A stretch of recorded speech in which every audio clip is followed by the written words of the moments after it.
Empezamos la conferencia de hoy, continuación de la anterior, pero una vez más hemos tenido que cambiar toda la temática a última hora porque, bien, hemos notado que teníamos que ir hacia este derrotero y una vez más tendremos que posponer lo que os queríamos mostrar.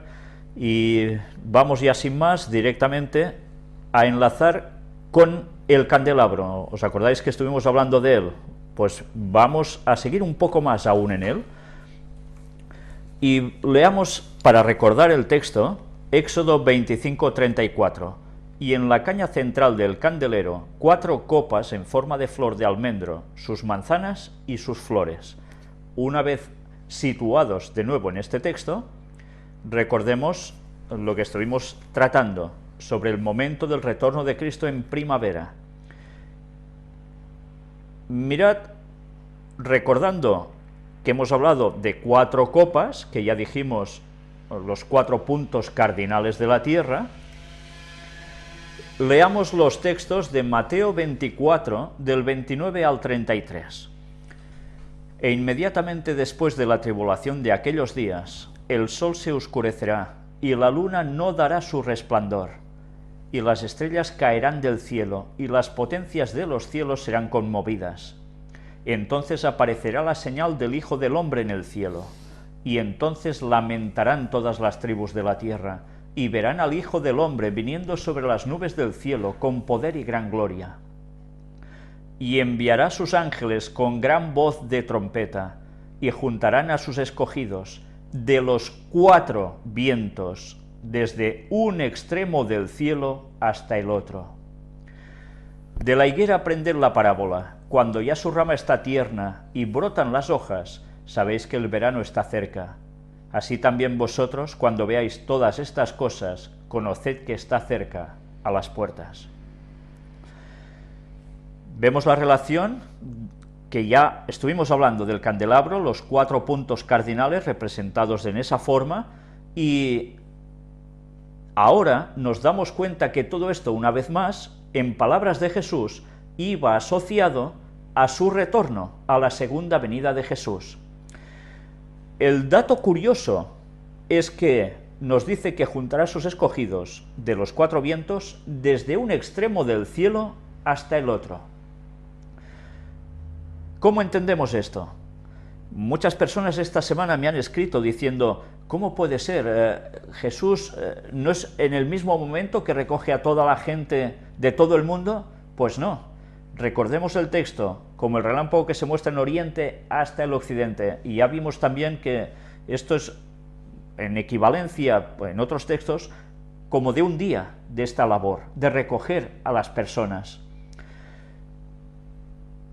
Por tanto, desde un extremo del cielo hasta el otro, nos está marcando todo el recorrido que hará Jesús para ir cogiendo a sus salvos.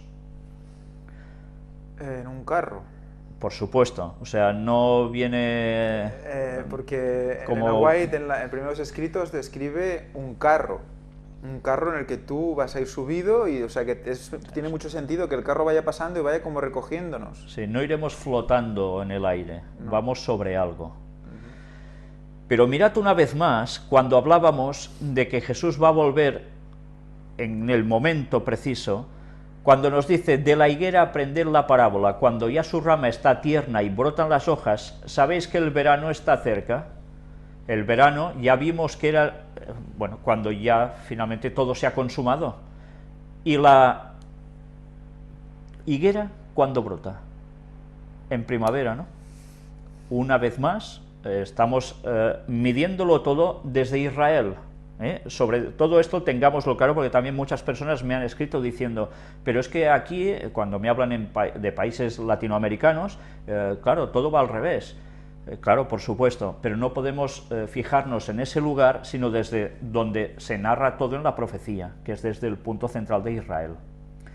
Por tanto, una vez más, Jesús nos estaba advirtiendo, aprended de la higuera, ¿lo veis que brota? Y ya se acaba todo, porque es primavera y viene Jesús. Por tanto, cuando veamos esto, ya está. Pero mirad este otro texto que aparece en Lucas 21, del 25 al 31. Entonces habrá señales en el sol, en la luna y en las estrellas. De todo esto ya hablaremos también en su momento, cuando tratemos sobre el día de la venida de Jesús, en la fecha de la venida de Jesús. Y en la tierra angustia de las gentes, confundidas a causa del bramido del mar y de las olas, desfalleciendo los hombres por el temor y la expectación de las cosas que sobrevendrán en la tierra, porque las potencias de los cielos serán conmovidas. Ahora con esto ya iréis entendiendo algo. Entonces verán al Hijo del Hombre que vendrá en una nube con poder y gran gloria. Cuando estas cosas comiencen a suceder, erguíos y levantad vuestra cabeza, porque vuestra redención está cerca. También les dijo una parábola: mirad la higuera y todos los árboles. Cuando ya brotan, viéndolos, sabéis por vosotros mismos que el verano está ya cerca. Así también vosotros, cuando veáis que suceden estas cosas, sabed que está cerca el reino de Dios. Aquí, si os dais cuenta, no cita nada de recoger a los suyos de 4 ángulos de la tierra o de los 4 vientos. Veamos qué nos dice en Marcos 13 del 24 al 29. Pero en aquellos días, después de aquella tribulación, el sol se oscurecerá y la luna no dará su resplandor. Esto es muy importante, mucho más importante de lo que ahora quizás os estáis imaginando. Cuando hablemos de la fecha del retorno de Cristo, lo vamos a tratar en profundidad, porque nos va a dar una gran comprensión para entender algo que normalmente no se entiende. Y las estrellas caerán del cielo y las potencias que están en los cielos serán conmovidas.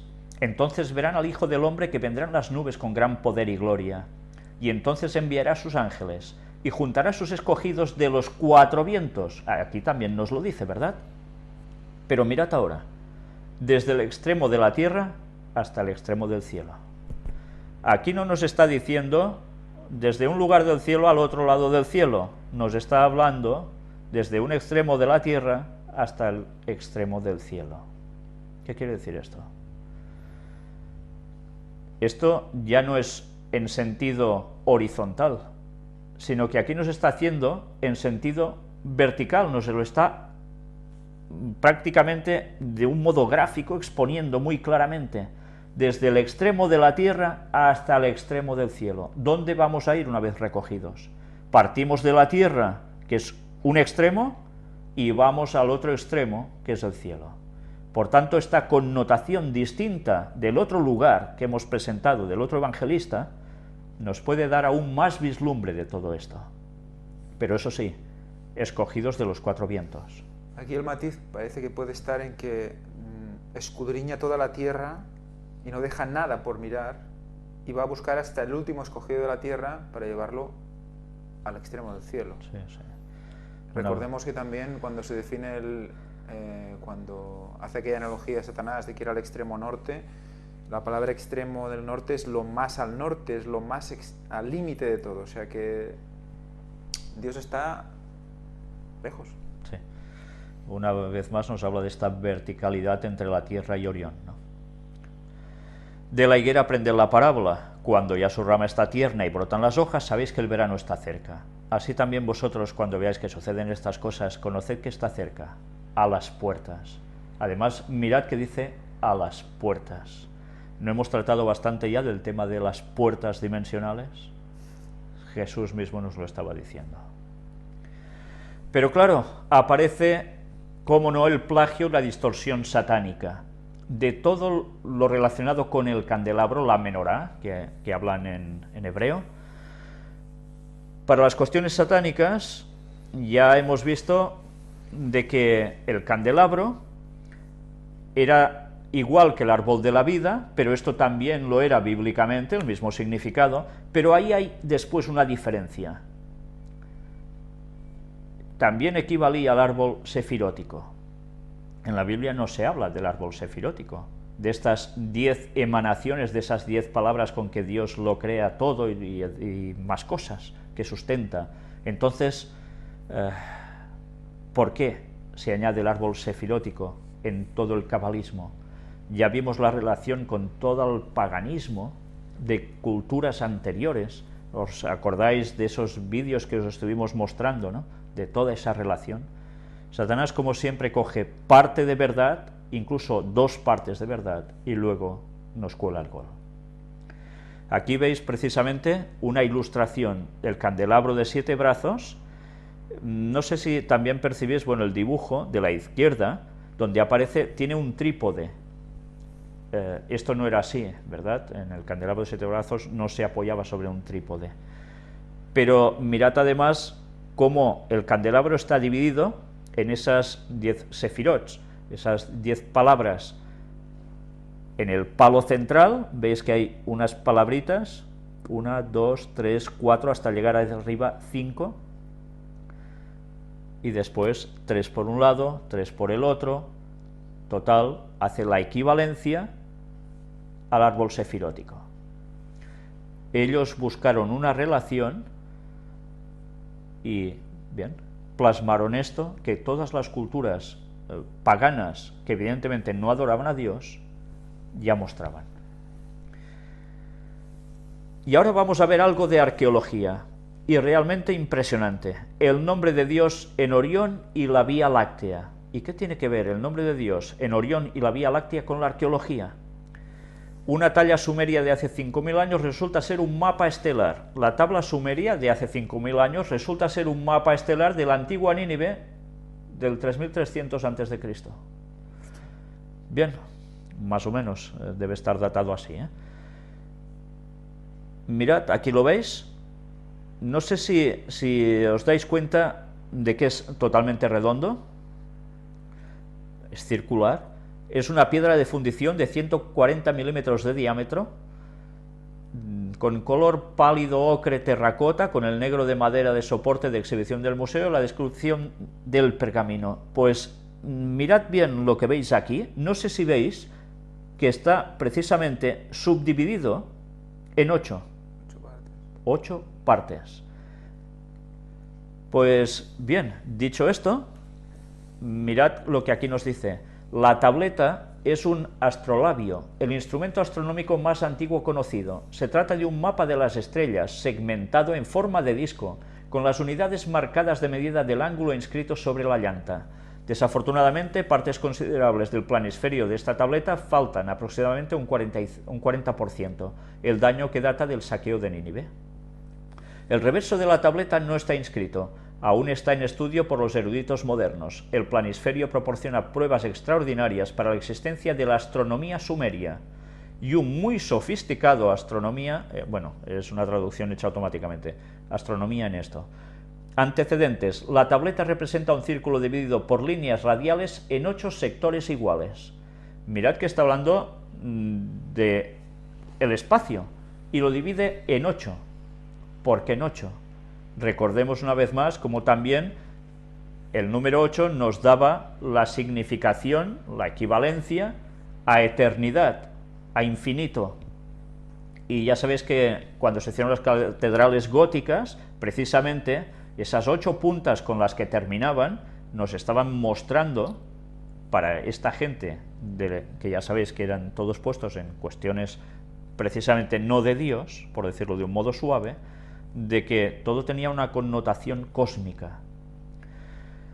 Las líneas que irradian desde el centro definen 8 sectores estelares de 45 grados cada uno. Figuras de estrellas se encuentran en 6 de estos sectores. Y atención ahora, los nombres de Dios se utilizan para indicar Orión y la Vía Láctea, además de los nombres de las estrellas, constelaciones sumerias conocidas. Los 8 sectores incluyen constelaciones representadas, además de ser escrito, junto con los nombres de estrellas y sus símbolos concomitantes. Las secciones intactas muestran un texto cuneiforme de nombres particulares de las estrellas y las constelaciones, con su nombre, así como los puntos y diagramas como flechas, no sé si os recuerda ya algo esto, triángulos, líneas de intersección y de una elipse, que comprenden dibujos esquemáticos de 6 estrellas y constelaciones. Líneas de intersección son cruces. No falla. Mirad qué importante llega a ser la arqueología cuando, una vez más, las piedras hablarían, decía Jesús, si nosotros callásemos, y lo están haciendo continuamente. Y las piedras hablarán, pero literalmente. Literalmente. De aquí, vamos a ver. Pues ya veis lo claro que tenían los sumerios, nombre de Dios indicando Orión y Vía Láctea. Pues nada, vamos a seguir. Orión arriba, abajo, cielo, tierra. Vamos a ver unos textos. Primera de Reyes, capítulo 8, versículo 12. Entonces dijo Salomón: Jehová ha dicho que él habitaría en la oscuridad. Mirad qué interesante, ¿eh? Salomón lo tiene muy claro. Jehová ha dicho que él habitaría en la oscuridad. Y ya vimos, precisamente en las conferencias anteriores, donde está Dios, a su alrededor, en Orión, es oscuridad. Él está en un foco de luz tremendo, evidentemente, pero el espacio es oscuro. Versículo 27. Pero ¿es verdad que Dios morará sobre la tierra? He aquí que los cielos de los cielos no te pueden contener, cuanto menos esta casa que yo he edificado.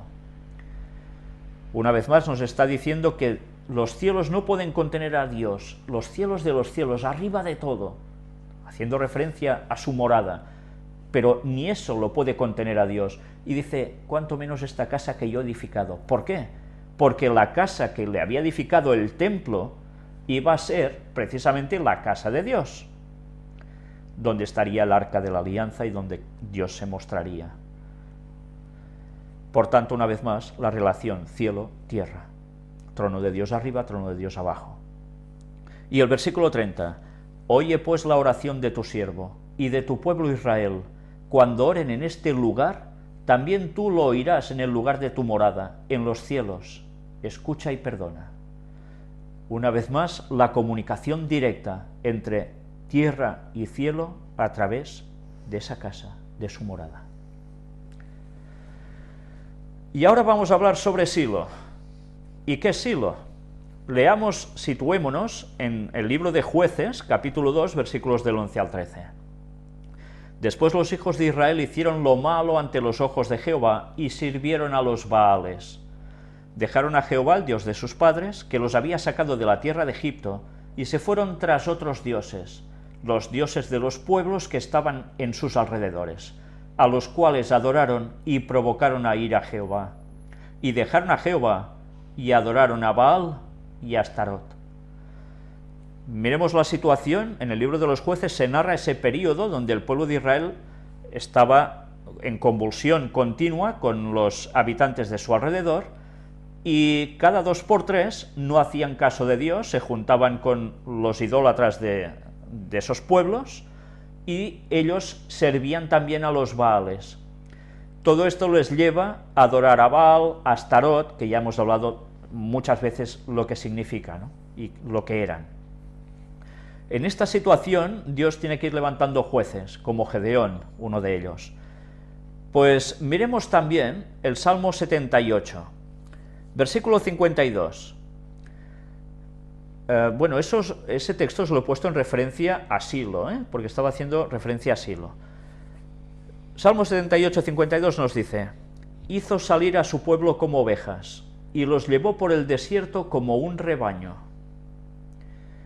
Esta analogía verdaderamente nos lleva al momento del Éxodo, cuando el pueblo irá a recibir los 10 mandamientos, de lo cual vamos a tratar próximamente también en una nueva saga de conferencias, si Dios quiere, que creo que os van a resultar bastante impresionantes. Y que no hemos sacado nosotros de la manga, sino que es algo que ya está hecho, pero queremos mostraros, porque veréis cómo enlaza con todo lo que hemos presentado. Versículo 58. Le enojaron con sus lugares altos, y le provocaron a celo con sus imágenes de talla. Una vez más, se hace una relación entre los lugares altos, donde se dedicaban a adorar a estos dioses paganos que eran demonios, y además con imágenes de talla. Y versículos 60 y 61 dicen: dejó por tanto el tabernáculo de Silo, la tienda en que habitó entre los hombres, y entregó a cautiverio su poderío y su gloria en mano del enemigo. ¿Por qué nos dice esto? Porque el tabernáculo de Dios se situó en Silo durante un tiempo. Esa era la tienda, el tabernáculo que habitó entre los hombres. Pero como ellos se apartaron, ¿Dios qué hizo? Pues dejó por tanto el tabernáculo de Silo. ¿Y todo esto por qué lo decimos? Concordancia Strong, una vez más súper útil. Silo, ciudad situada en Efraín, del cual ya vimos también que estaba escrito ese nombre en las montañas, junto al lado del nombre de Dios. El Salmo 78-60 hace referencia a Silo y nos habla precisamente de la referencia también aquí que aparece en la Concordancia Strong, 7887. Miremos qué significa Silo. Es un lugar en Palestina. También se podría decir Shiloh. ¿Y qué es Shiloh? Significa tranquilo. Shiloh es un apodo del Mesías, también llamado Silo, con H al final. Es cierto, ¿no? Jesús, el Mesías, ¿era tranquilo o no era tranquilo? Mucho. Todo lo que soportó, e incluso cuando lo estaban maltratando y no maldecía, estaba tranquilo. Verdaderamente era una significación total del Mesías. Y ahora vamos a ver cómo todo esto que ahora hemos presentado tiene que ver mucho con el cinturón de Orión en la Tierra, una vez más, ese reflejo aquí. Y ahora vamos a dar paso a Ángel para que nos exponga esta parte. Muy bien, pues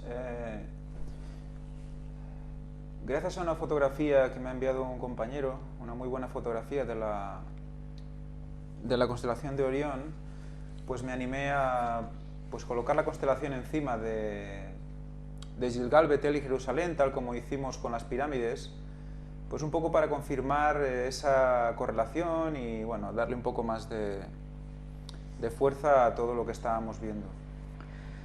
Bueno, lo que tienes detrás de estos tres nombres es precisamente la constelación de Orión. Sí. Están el cinturón en medio y bueno, todas las 8 estrellas principales, que son las que... Visto así sería como si la cabeza estuviera a la izquierda, sí, con los dos hombros, que son las 2 estrellas, Bellatrix y Betelgeuse, y después sí, el resto. El Orión, bueno, es que a veces se puede ver vertical, a veces se ve horizontal, depende del día. Pero bueno, yo lo cojo horizontal porque bueno, me ha gustado así.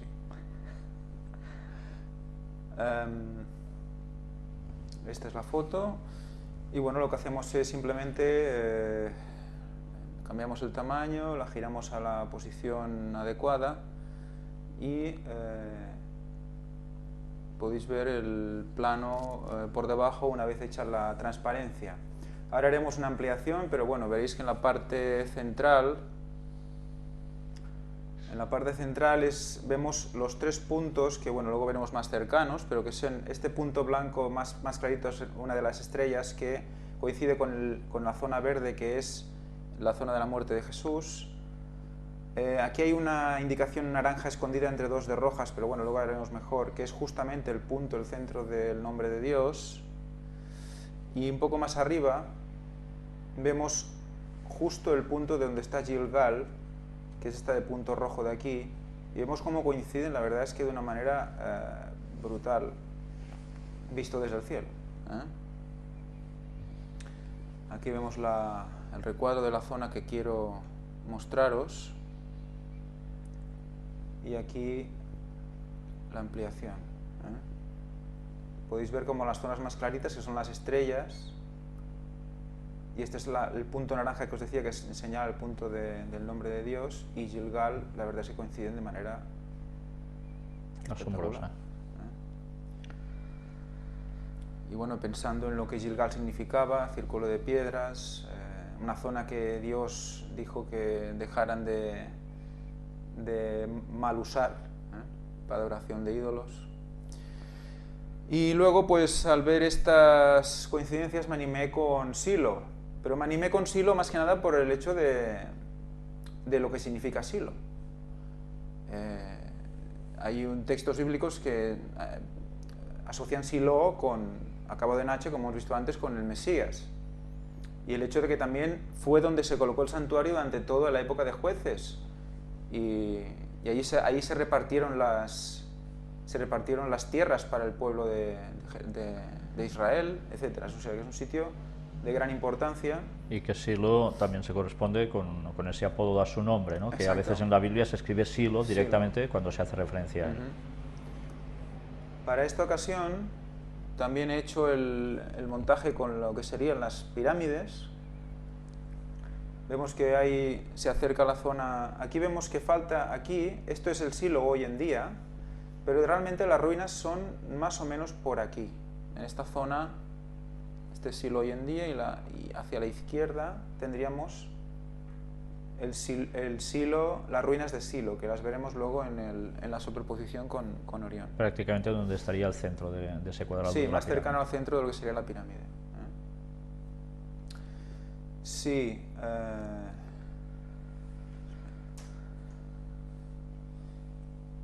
Si hacemos la siguiente diapositiva, vemos la superposición que os he comentado. Ya vemos, he puesto unos puntos negros para que se vea un poquito mejor donde caen las estrellas, pero más o menos ahí tenemos otra asociación interesante entre el cinturón y estas tres localizaciones. Claro. Fijaros también que con la muerte de Cristo, el nombre de Dios y la zona de donde está Silo. El punto amarillo sería donde hemos dicho antes estaban las ruinas de Silo. También he marcado otro punto aquí, que es un punto rojo, otro punto rojo, que es el monte Elí, que casualmente es una de las... Elí fue uno de los profetas y su familia que también pues estuvo ministrando en... Un sacerdote. Sacerdote, sí. Que estuvo ministrando en Silo. Pues nada, eso es todo. Pues bien, después de ver una vez más esta tremenda correspondencia entre el cielo y la tierra,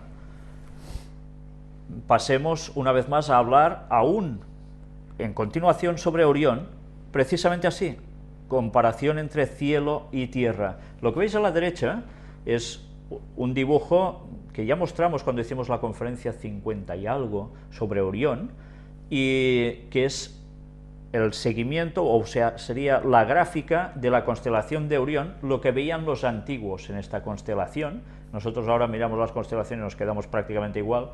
Ellos lo asociaban a unas formas, y recordemos que tenía la forma de este cazador, de este guerrero. Vamos a ver, me gustaría que os fijaseis bien en la imagen, mirad los detalles de lo que lleva Orión, porque ahora nos vamos a centrar en todo esto, y aún va a continuar, si Dios quiere, en la próxima conferencia. Miremos qué nos dice Elena White, precisamente, en este libro llamado Matutina, esas meditaciones matinales, donde desde esta recopilación de escritos suyos, desde el corazón, nos dice, bueno, quiero destacaros algo, precisamente mirad la portada del libro que dice, una frase extraída de ella, vivimos en un tiempo importante y portentoso, casi estamos en el hogar. Y realmente es así.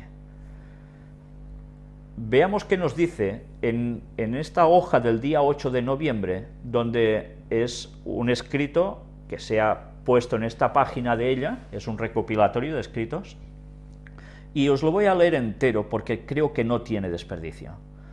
Una iglesia iluminada era el título, y que desde la niñez has sabido las sagradas escrituras, las cuales te pueden hacer sabio para la salvación por la fe, que es en Cristo Jesús. Esto lo escribe el apóstol Pablo a Timoteo en su segunda epístola, a Timoteo capítulo 3, versículo 15. El Señor no puede usar a hombres y mujeres en su servicio, en ninguna rama de su obra, a menos que posean un espíritu manso y educable.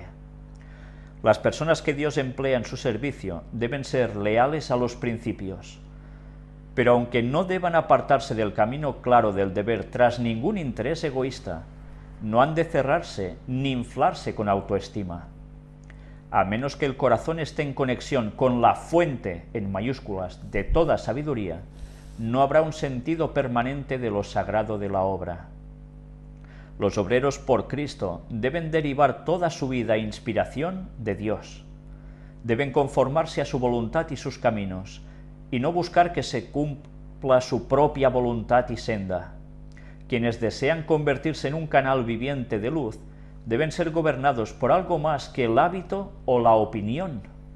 Deben vivir hora tras hora en una comunión consciente con Dios. Su vida debe ser afín a los principios de la verdad y la justicia. Deben llegar a ser partícipes de la naturaleza divina. Mirad, hablamos de la relación templo-cuerpo, lo de Dios con nosotros, pero si no tenemos estas características, Dios no puede usarnos.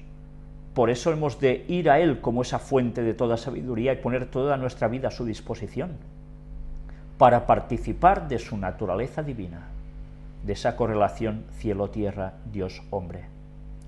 El siervo de Dios debe buscar poder intelectual constantemente, y cada adquisición de la mente debe dedicarse a glorificar a Dios.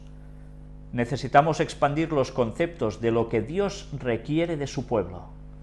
Mirad qué interesante. No podemos ser, como cristianos, gente limitada intelectualmente. Debemos buscar poder intelectual constantemente. Pero eso sí, dedicarlo todo a glorificar a Dios, que esos conocimientos sirvan para eso. Y además necesitamos expandir los conceptos de lo que Dios requiere de su pueblo. No ir a menos, sino a más. Expandir conceptos. Es que... Claro, y se expande desde un centro. sí, claro. Pero quiere decir que un concepto de una cosa es una definición. Tú dices, esto es esto y esto, ¿no? Y tú te lo estudias, te lo aprendes así y te vas para casa.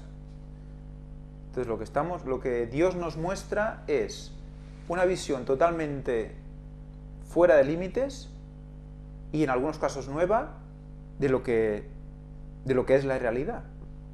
O sea que tienes que olvidarte de todo lo que has aprendido, ponerte en manos de Dios y Él te va como mostrando eso, expansión de conceptos. Que no puedes parar de dar por conocido algo. Por eso las verdades establecidas lo están y las hemos de creer, porque están, y luego viene la expansión, la añadidura. La verdad es el centro. Claro. Y mirad, si está claro en el escrito de Elena White, que dice, no debemos contentarnos con nada menos que la iluminación divina desde la luz, en mayúsculas, central del universo. Más claro no podía ser. Este texto escrito por Elena White nos estaba diciendo que hay un centro del universo donde emana esa luz que es la de Dios. Una vez más, ¿recordamos ahora lo que nos presentaron esos dos científicos padre e hijo adventistas? En ese vídeo que demostraban que el centro del universo está en el trono de Dios, en Orión, y lo cerca, relativamente cerca que estamos de allí, aunque estemos lejos. ¿Somos los que estamos más cerca? Sí. Pues bien, Elena White ya nos lo decía. Luego sigue hablando aquí.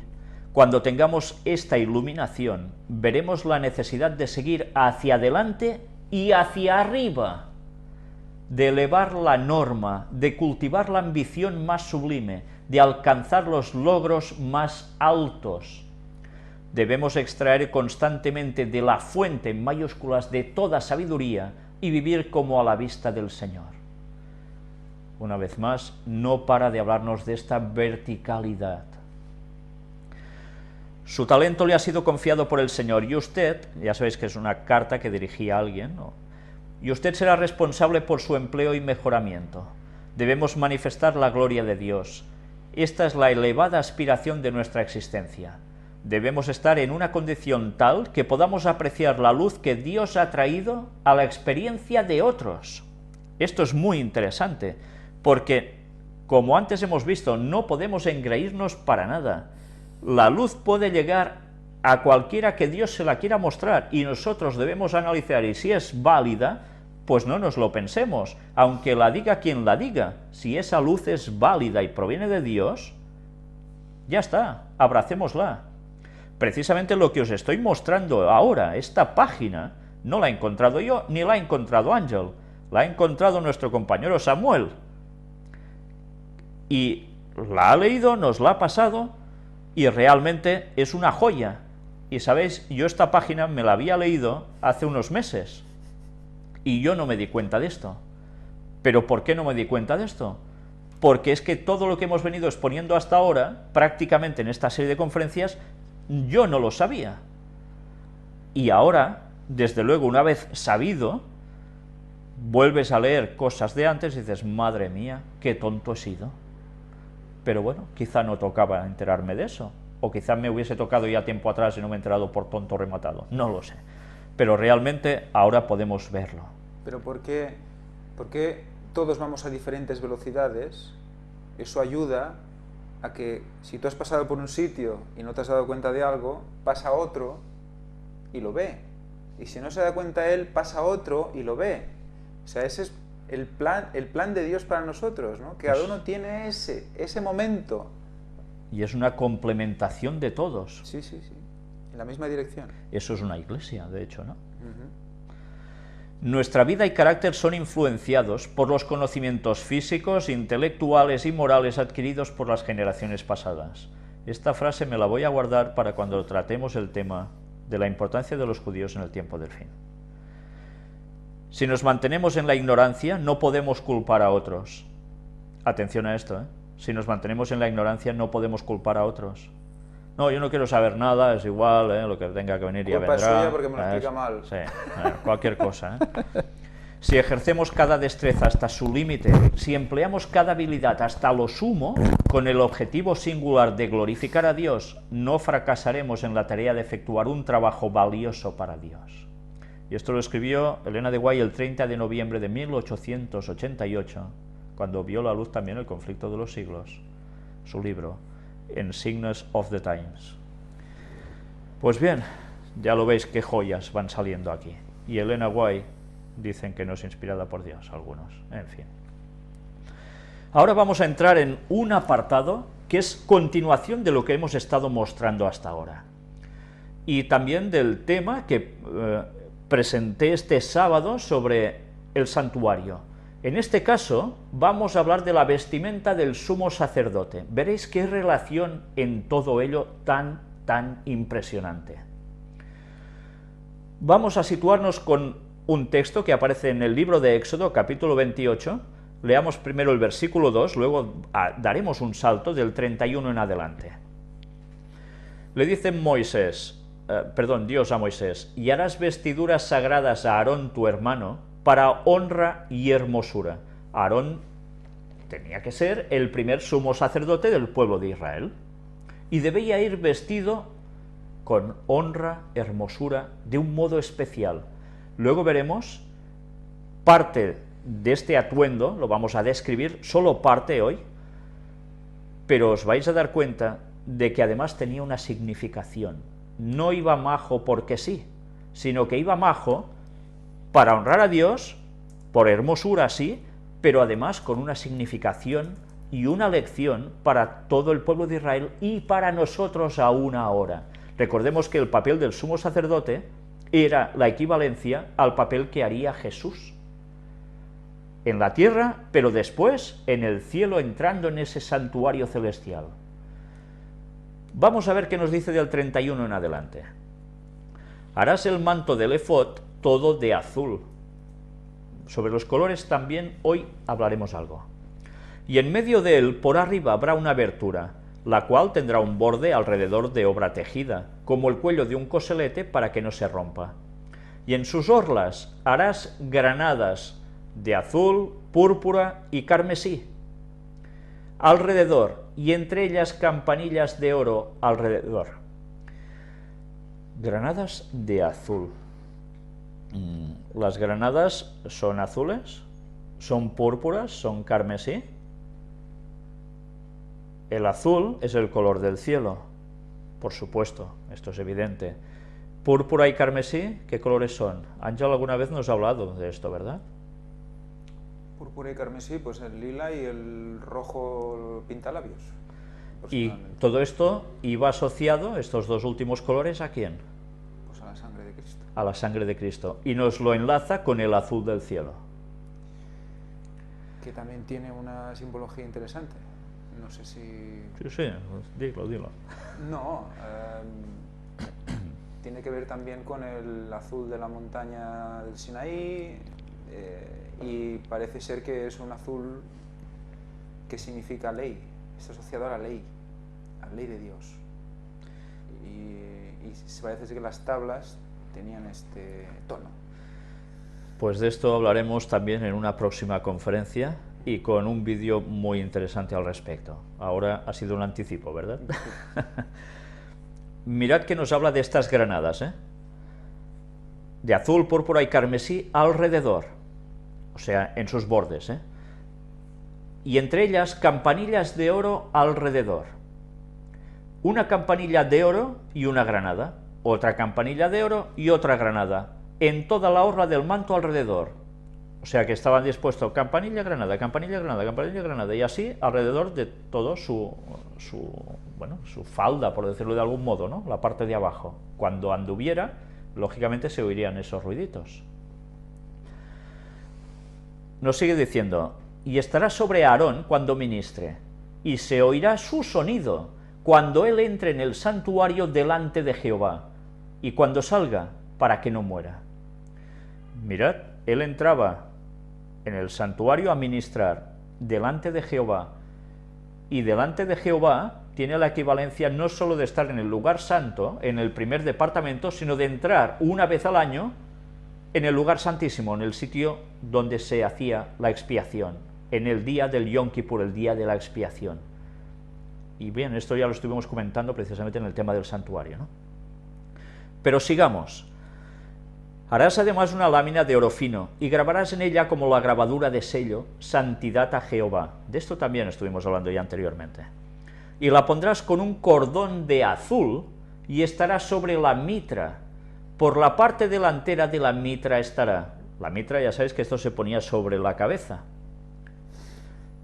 Y estará sobre la frente de Aarón, y llevará a Aarón las faltas cometidas en todas las cosas santas, que los hijos de Israel hubieren consagrado en todas sus santas ofrendas, y sobre su frente estará continuamente, para que obtengan gracia delante de Jehová. Él era el sumo pontífice, el puente, la conexión entre los hombres y Dios. En definitiva, la simbología de lo que haría Jesús después. Pues vamos a analizar partes de esta vestimenta. La granada. Volvemos a recurrir a la concordancia Strong. Y mirad la palabra usada. Tolaat, gusano por lo voraz. A menudo, nos hace una referencia a 81:44, el gorgojo rojo, pero usado solo en esta conexión de su color y ropa teñidas con ese color, carmesí, escarlata, grana, granada, gusano. Mirad cómo los colores ya nos están haciendo referencia ¿a qué? Sangre, ¿no? ¿Qué tipo de gusano? Ya sabéis que ellos utilizaban un tipo de insecto que cuando lo machacaban salía el color carmesí. Pues todo esto está vinculado precisamente con granada. Pero mirad aún más cosas. Cuando miramos la referencia 81:44, shani significa, viene de incierta, carmesí, del insecto o su color, también cosa teñida con él, antimonio, carmesí, hilo, escarlata, grana, granada, púrpura. Por tanto, la granada hace referencia a ese color. ¿Por qué? Porque cuando tú partes una granada, yo no sé, supongo que también por Latinoamérica deben saber lo que es una granada, supongo que sí, aquí hay, y cuando tú cortas por la mitad una granada, por dentro su color es como si fuera sangre, esos tonos que aquí se describen. Elena White describe la sangre de Dios, de Cristo, como corriente carmesí. Sí. Este dato es muy interesante, porque sencillamente está haciendo referencia en lo que ella ve en visión a lo que realmente ya en el santuario sumo sacerdote ya llevaba. Y dirigida al costado. Que es de donde brotó, ¿no? en su herida. En el costado hay un... Bueno, es que eso me gustaría más claramente explicarlo en siguientes conferencias, porque veremos por qué sale este color también. Que no es un rojo rojo, es un purpuroso. Todo esto lo vamos a tratar próximamente también, si Dios quiere. Ya veis que se nos preparan temas interesantes, ¿eh? Sí. Miramos también el significado de rimón, que es otra referencia más de lo mismo, granado, el árbol, porque crece derecho, o el fruto también llamado un ornamento artificial, granada, granado. Por tanto, la granada procede de un árbol que es el granado, que es precisamente porque crece derecho este árbol, derecho. ¿Derecho qué es? Pues que apunta al cielo, ¿no? Ramam, la raíz primitiva de esta palabra, significa levantarse, literalmente o figurativamente, alzar, apartarse, exaltar o exaltarse, levantar, levantarse, sublime. Yo no sé si os dais cuenta de la significación de todo esto. Esta palabra nos hacía referencia a lo que Jesús iba a hacer en su muerte y resurrección. Sangre y ascensión. Más claro no podía ser el hebreo para describir en la vestimenta del sumo sacerdote lo que haría Jesús. En una sola palabra, en un solo concepto, ampliado lo que decíamos antes. Totalmente. Aquí os lo he puesto detalladamente para que lo veamos de un modo muy gráfico. Granadas igual a sangre derramada, la de Jesús, exaltado, sublime, alzarse. Todo esto es lo que le sucedió a Jesús, en consecuencia. Muerte de Cristo en la cruz y su resurrección. Esta era la equivalencia de esas granadas que llevaba en el manto, bueno, en los bordes de su vestimenta, el sumo sacerdote. Estaba haciendo referencia a la venida del Mesías y su muerte en la cruz y resurrección.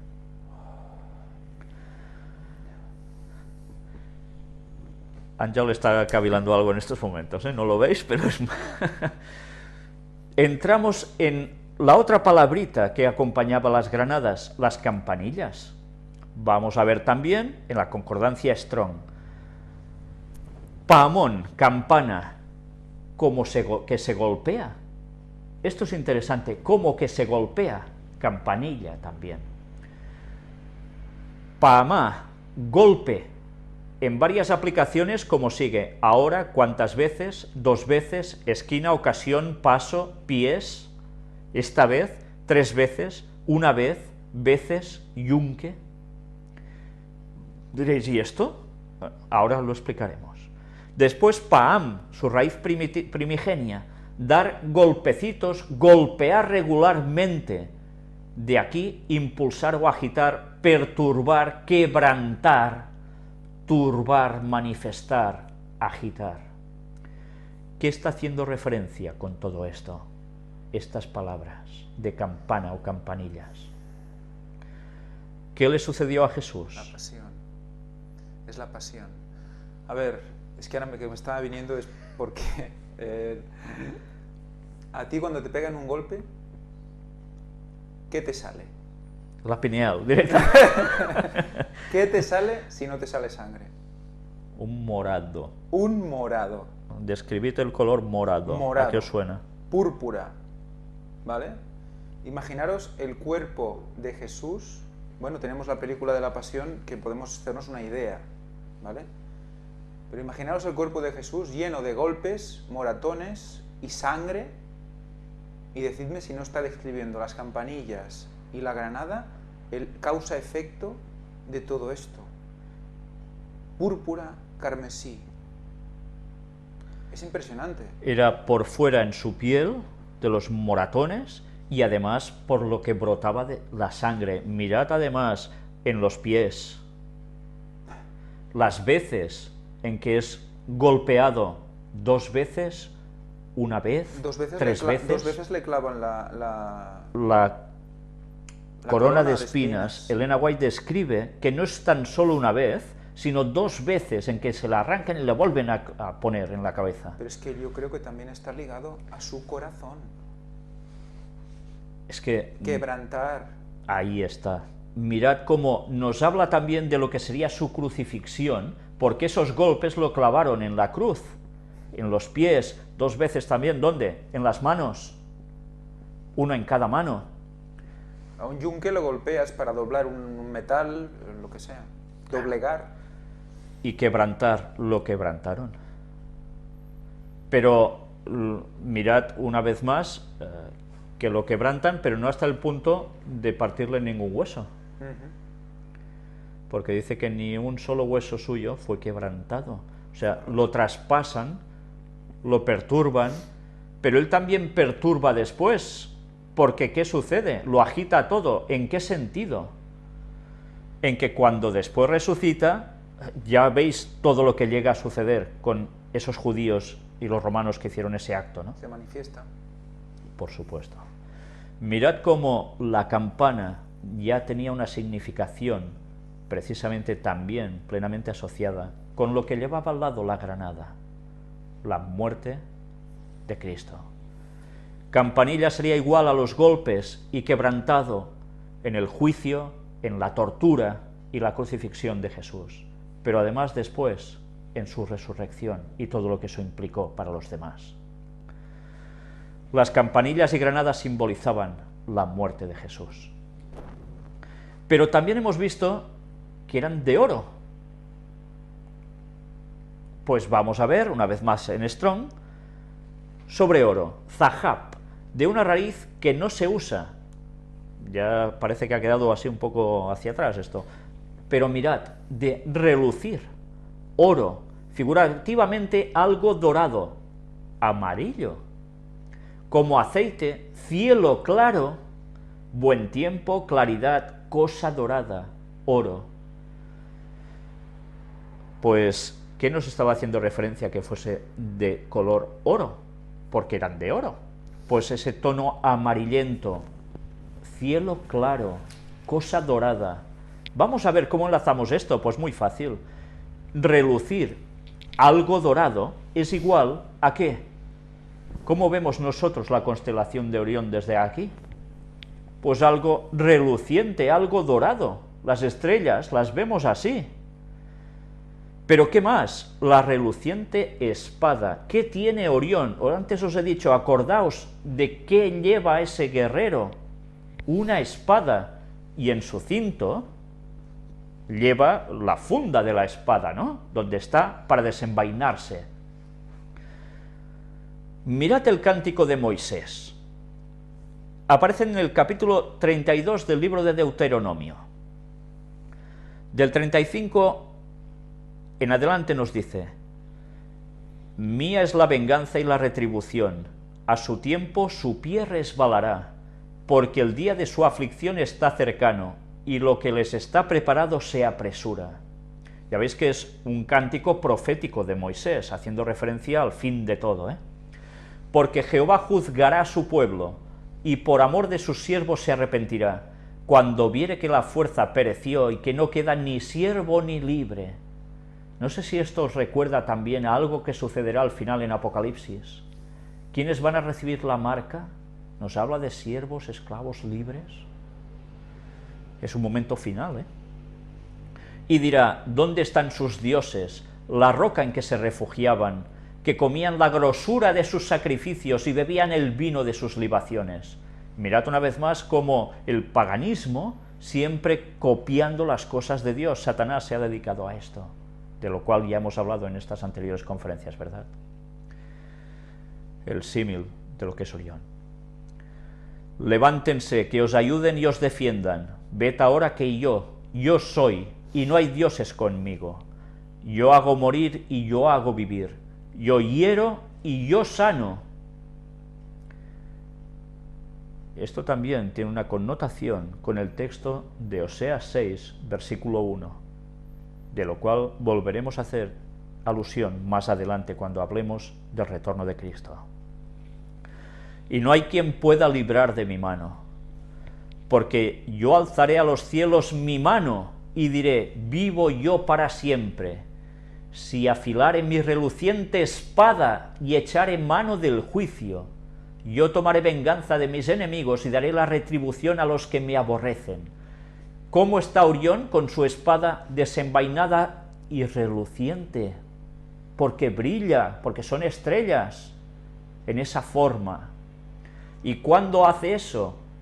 Mirad cómo la constelación de Orión nos estaba dando el significado del juicio, cuando Cristo vendrá a tomar venganza de sus enemigos, para liberar a su pueblo. Y tiene el símil y la analogía en Josué y la conquista de Canaán, en Por la tierra supuesto. otra vez. Por supuesto. La espada de Josué y hacer justicia, porque tal como explica Elena White, si aquellos pueblos no hubieran sido eliminados, hubieran conquistado toda la tierra y toda la tierra se hubiera llenado de maldad, directamente. Había mucha maldad, pero no tanta como en ese lugar, ni mucho menos. Pues mirad una vez más lo que os he dicho ahora sobre Orión, sobre esa espada reluciente. Porque más adelante, si Dios quiere, en la próxima conferencia, ya digo si Dios quiere, porque no sé si no lo podremos mostrar o no. Internet, o la casa está en pie, o nos sale a hablar otro tema, no lo sabemos. Esto vamos a tratarlo próximamente en mucho más detalle. Orión, su significado y las constelaciones del cielo. Pero sigamos con el texto. A partir del versículo 40, embriagaré de sangre mis saetas y mi espada devorará carne. ¿Recordáis que estuvimos hablando de Orión como saetas también? Y la espada devorará carne. Madre mía. ¿Qué nos estaba diciendo Moisés aquí? O sea, Dios a través de Moisés en esa profecía. A ver, mis saetas. Que ya estuvimos hablando lo que Yaré, que la raíz de Jordán, del río Jordán, de Jerusalén, significaba llover, flechas, y no puedo decir nada. Y ahora veréis cómo termina este texto con lo que Ángel está diciendo precisamente. Estaba ligado con Oseas, con la segunda lluvia de Oseas, que era la final. ¿Y qué era cuándo? Ay, ay, ay. Versículo 42 nos dice esto: embriagaré de sangre mis saetas y mi espada devorará carne, en la sangre de los muertos y de los cautivos, en las cabezas de larga cabellera del enemigo. Alabad naciones a su pueblo, porque él vengará la sangre de sus siervos, y tomará venganza de sus enemigos, y hará expiación por la tierra de su pueblo. Mirad cómo nos vuelve a hablar en el lenguaje del santuario: expiación por la tierra de su pueblo. Vino Moisés y recitó todas las palabras de este cántico a oídos del pueblo, él y Josué, hijo de Nun, del cual Ángel os ha citado ahora hace un momento su nombre. Y acabó Moisés de recitar todas estas palabras a todo Israel, y les dijo: aplicad vuestro corazón a todas las palabras que yo os testifico hoy, para que las mandéis a vuestros hijos, a fin de que cuiden de cumplir todas las palabras de esta ley. Porque no es cosa vana, es vuestra vida, y por medio de esta ley haréis prolongar vuestros días sobre la tierra donde vais, pasando el Jordán para tomar posesión de ella. El Jordán. Mirad cómo en este solo capítulo estaba condensado lo que hemos venido diciendo en estas últimas conferencias. Pasamos el Jordán de este a oeste.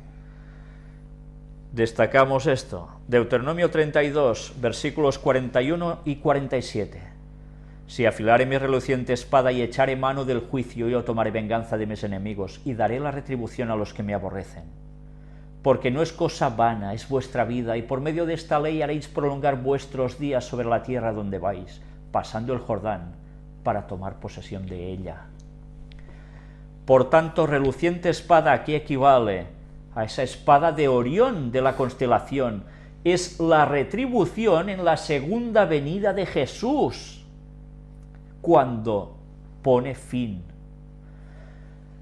Pasando el Jordán, ¿a qué equivale? Ir al cielo en su segunda venida. Posteriormente también equivale a volver a morar en la tierra renovada, de la cual también tomaremos posesión. Hará expiación de la tierra. Es limpieza. Total. Pero con sangre. Claro. Expiación solo no es tal si no hay sangre.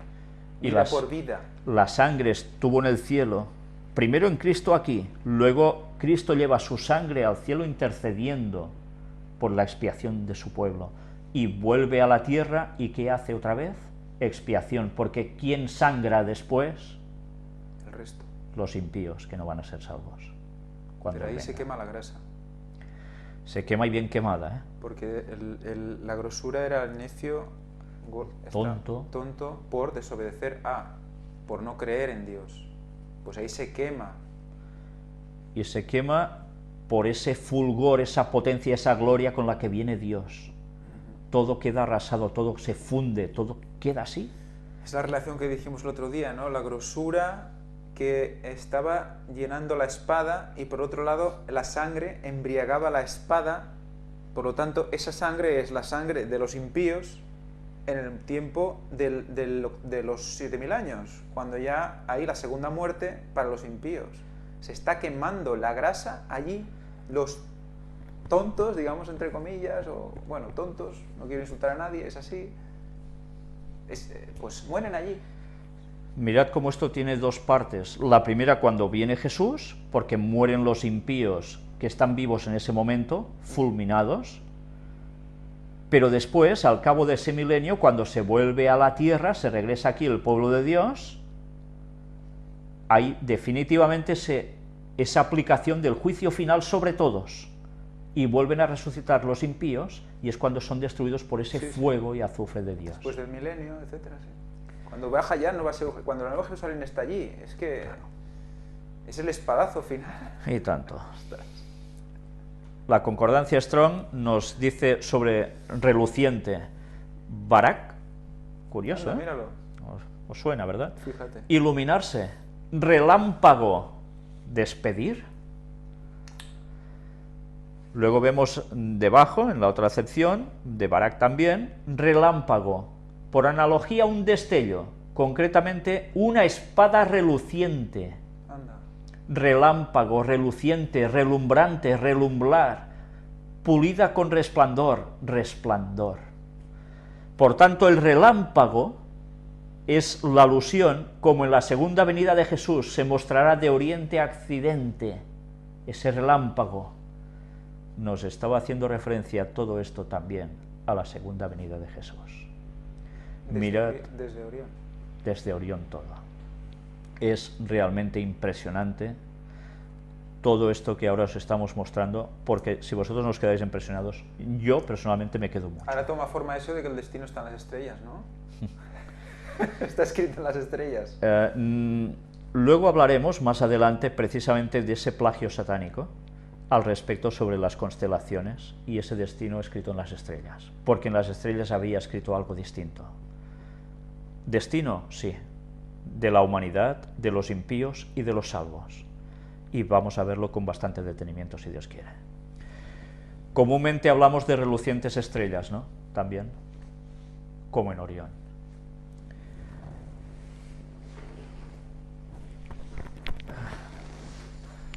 Ahora vamos a ver Efesios capítulo 6. ¿Y por qué vamos a ver precisamente Efesios 6? Porque allí se cita la armadura de Dios para el cristiano. Y diréis, bueno, ¿y qué tiene que ver ahora la armadura de Dios para el cristiano? Pues vamos a verlo. Empecemos con el texto. Efesios 6, del 10 al 19 nos dice, ya sabéis que es el apóstol Pablo describiendo lo que siempre hemos dicho, que es, él ya sabéis que encarcelado, también estuvo custodiado por soldados romanos. Entonces él hace una analogía entre la vestimenta de un soldado romano y lo aplica a cuestiones divinas. Hace un paralelismo. Pero, ¿solo se refería al soldado romano? Quizás no. Deberemos ver algo más. Del 10 al 20 nos dice, por lo demás, hermanos míos, fortaleceos en el Señor y en el poder de su fuerza. El guerrero de Orión viene con mucha fuerza, ¿verdad? Vestíos de toda la armadura de Dios, para que podáis estar firmes contra las asechanzas del diablo. Porque no tenemos lucha contra sangre y carne, sino contra principados, contra potestades, contra los gobernadores de las tinieblas de este siglo, contra huestes espirituales de maldad en las regiones celestes. Está hablando de los demonios. Por tanto, tomad toda la armadura de Dios, para que podáis resistir en el día malo, y habiendo acabado todo, estar firmes. Estad pues firmes, ceñidos vuestros lomos con la verdad, y vestidos con la coraza de justicia. Ceñidos vuestros lomos con la verdad. Quedaos con esto porque ahora hablaremos. Y sigue diciendo, y calzados los pies con el apresto del Evangelio de la paz. Sobre todo tomad el escudo de la fe, con que podáis apagar todos los dardos de fuego del maligno. No sé si recordáis el dibujito de Orión. Y tomad el yelmo de la salvación y la espada del Espíritu, que es la palabra de Dios. Ahora también hablaremos de esto. Orando en todo tiempo, con toda oración y súplica en el Espíritu, y velando en ello con toda perseverancia y súplica por todos los santos, y por mí, a fin de que al abrir mi boca me sea dada palabra para dar a conocer con denuedo el misterio del Evangelio, por el cual soy embajador en cadenas, que con denuedo hable de él como debo hablar. Impresionante el apóstol Pablo, ¿eh? Toda la analogía que hace es tremenda. Ahora vamos a ver una pequeña parte de esto. Ya sabéis que también estuve presentando tiempo atrás el tema de la armadura de Dios, pero esta vez coge una connotación más fuerte, más distinta y más sublime, diría yo. Pero el apóstol Pablo, qué valiente era, en cadenas, y aún pedía que orasen por él, para que siguiese hablando con denuedo, como debía hablar. No se arrugó, ¿verdad?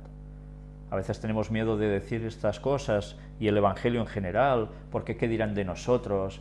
Vamos a hacer el ridículo. A él le importaba poco pasarlas mal, Efesios 6, 14 y 17, vamos a verlos.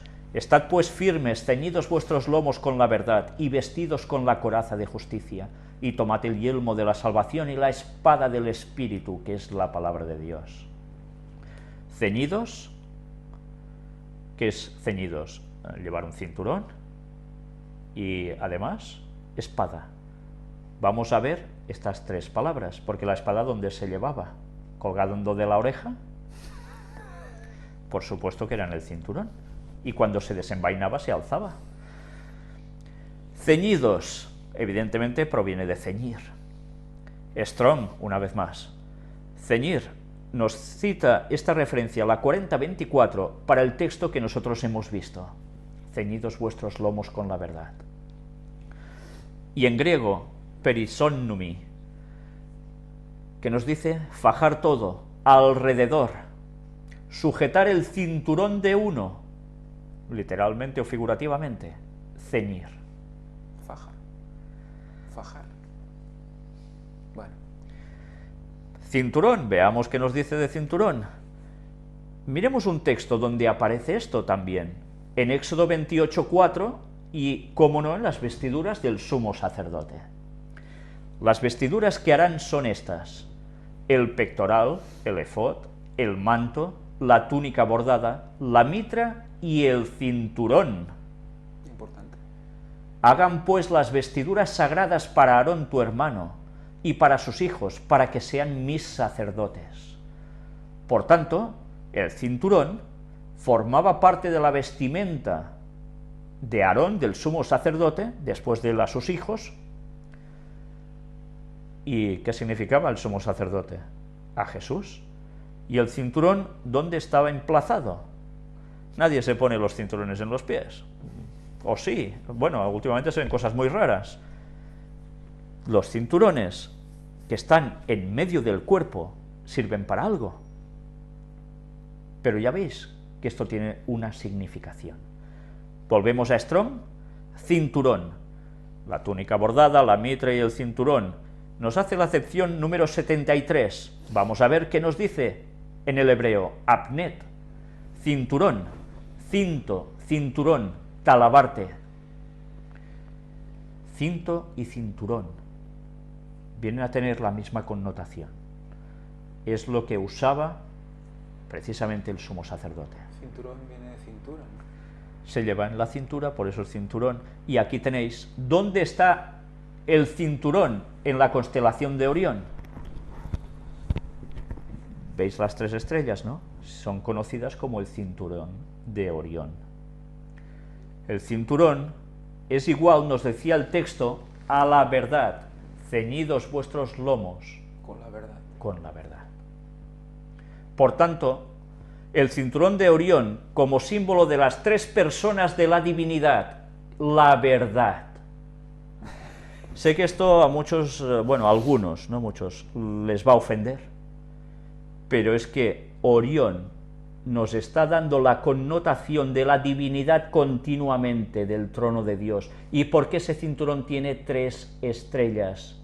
Es el centro de todo. Ya sé que aún habrá gente que dirá que no. Pero ¿por qué imita a Satanás y le llama a las 3 Marías? A ver, ¿por gusto? No, no se ha inventado el nombre. Es que es así, no hay más. La verdad está en el cinturón. Más claro no puede ser. Y el cinturón... Ya hemos visto dónde cae. Exacto. No sé si vas a hablar de ello. No está compuesto ni de 2, ni de 4 estrellas, ni de 6, ni de una sola. Ni de una sola. De 3. Las 3 forman un cinturón. Las 3 personas de la divinidad forman Dios. ¿Y la coincidencia del cinturón en Israel? A ver, es que son los puntos básicos. La muerte de Jesús, la verdad. La sangre por sangre, verdad, pero básica. El santuario, donde se erigían los santuarios y el santuario del Templo de Salomón en Jerusalén. El tabernáculo, la verdad del tabernáculo. Los 10 mandamientos, donde murió Jesús también, el arca. El nombre de Dios. Todo. No dirás el nombre de Dios en vano. También parte de los mandamientos. Todo está en el cinturón. Todo. Si lo pones encima de Israel, lo hemos visto, está en el cinturón todo. Pues por favor. Por eso ¿Y por qué coincide solo el cinturón y no las otras? El Espíritu Santo nos debe guiar a toda la verdad. Es el Espíritu Santo el que nos tiene que guiar a toda la verdad, no otras cuestiones. Ostras, si Ron, bueno... Ron levantara la cabeza. Si pudiera ver todo esto y la familia lo entiende, es que lo que encontró es tan clave, y que no se puede separar una cosa de la otra. No. Está cosido por estas 3 estrellas. Hablemos de la espada. Concordancia Strong. Espada, en Efesios 6:17, acepción 3162. Cuando miramos esta referencia, nos dice Mahaira. Cuchillo, puñal, guerra, castigo judicial, espada.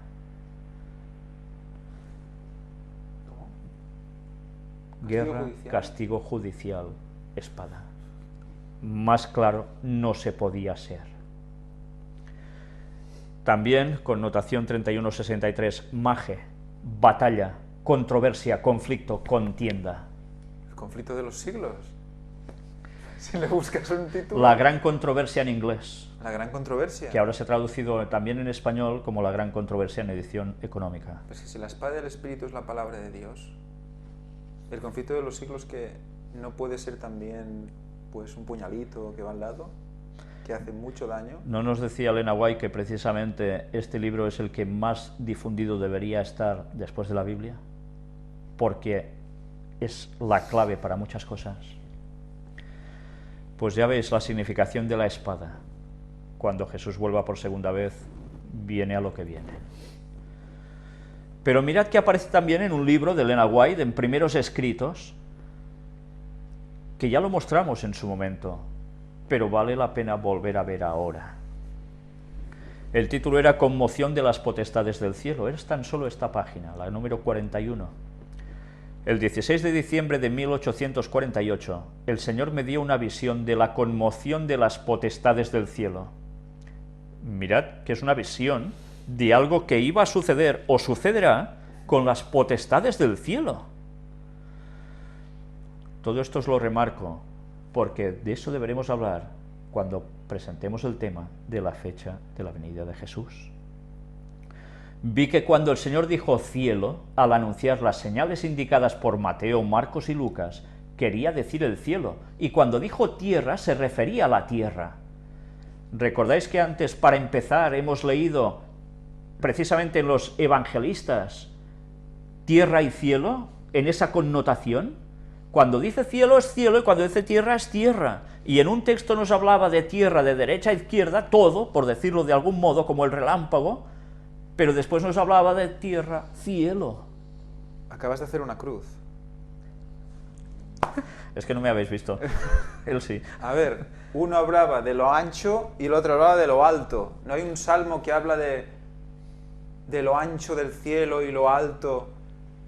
Pues está haciendo una cruz, está diciendo de derecha a izquierda, de arriba, de abajo a arriba. Y como siempre en el centro... Los orígenes, Víctor, los orígenes, que decíamos que era la intersección de los origen, ¿no? Sí.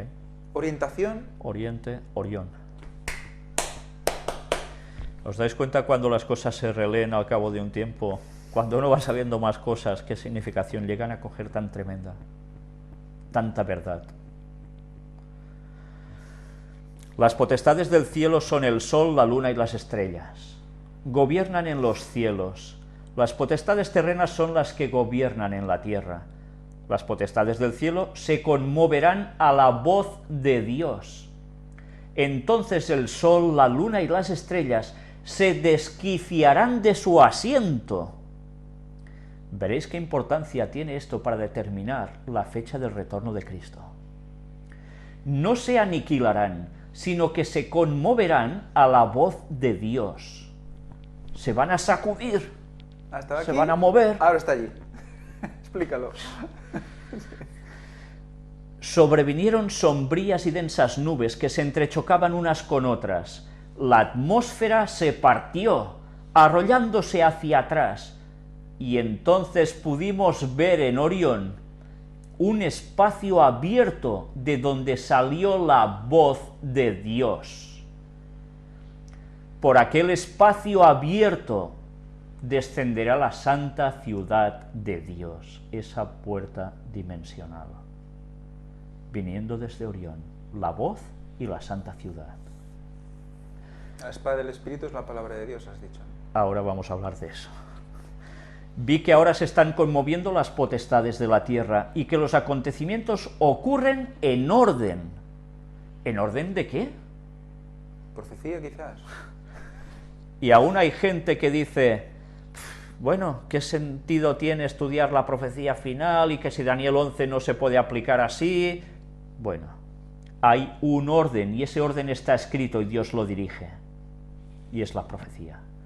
Guerras, rumores de guerra, espada, hambre y pestilencia conmueven primero las potestades de la tierra, tal como anunció Jesús, y después la voz de Dios sacudirá el sol, la luna, las estrellas y también la tierra. ¿Y no es esa voz la que nos dirá el día y la hora? De eso lo mostraremos precisamente en el día de la fecha del retorno de Jesús. Vi que la conmoción de las potencias europeas no es, como enseñan algunos, la conmoción de las potestades del cielo, sino la de las airadas naciones. Interesante esta conclusión también, ¿eh? Europa, naciones airadas. ¿Qué va a suceder al final también? Daniel 11 nos lo dice muy claro, ¿verdad? Pues ya habéis visto, la voz de Dios procede de Orión, la santa ciudad procede de Orión, a través de ese agujero que se abre en ese cielo que se enrolla hacia atrás, y todo es conmovido.